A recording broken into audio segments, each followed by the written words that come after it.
بسم اللہ الرحمن الرحیم۔ السلام علیکم۔ ایکسپلور ورلڈ میں آپ کو خوش آمدید کہتے ہیں۔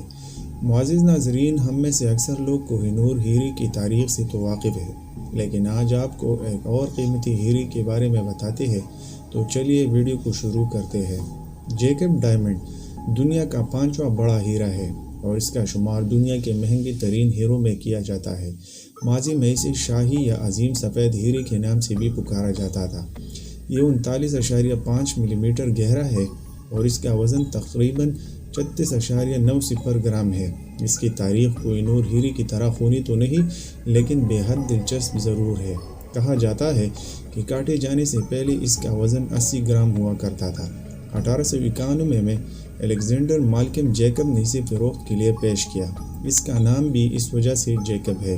حیدرآباد کے نظام محبوب علی خان کو اسے خریدنے کی پیشکش کی گئی تو اسے خریدنے میں بہت دلچسپی نہ رکھتے تھے، لیکن 46 لاکھ روپے کی بولی لگا دی۔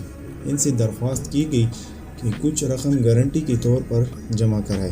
یورپی جویلرز کو یہ آفر پسند نہ آئی، لیکن گارنٹی رقم کم ہو جانے کے باعث نظام کو ہی ہیرا بیچنا پڑا۔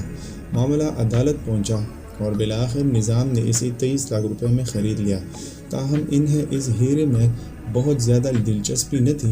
ان کی وفات کئی سال بعد ان کے بیٹے اور آخری نظام عثمان علی خان کو یہ ہیرا ان کے جوتے میں ملا۔ عثمان علی خان نے بھی اس کی اہمیت کا ادراک نہ کیا اور کئی برس تک اسے پیپر ویٹ کے طور پر استعمال کرتے رہے۔ بالآخر اس کی قیمت کا معلوم ہوا تو نظام کے خزانے میں جمع کر دیا گیا۔ پھر بھارتی حکومت نے اس پر ملکیت کا دعویٰ کر دیا اور طویل عرصے تک مقدمہ بازی کے بعد 1995 میں اسے نظام ٹرسٹ کے بھارتی حکومت نے نظام کی دیگر جواہرات سمیت $1.23 کروڑ میں خرید لیا۔ آج کل یہ ہیرا reserve bank of India, Mumbai میں موجود ہے۔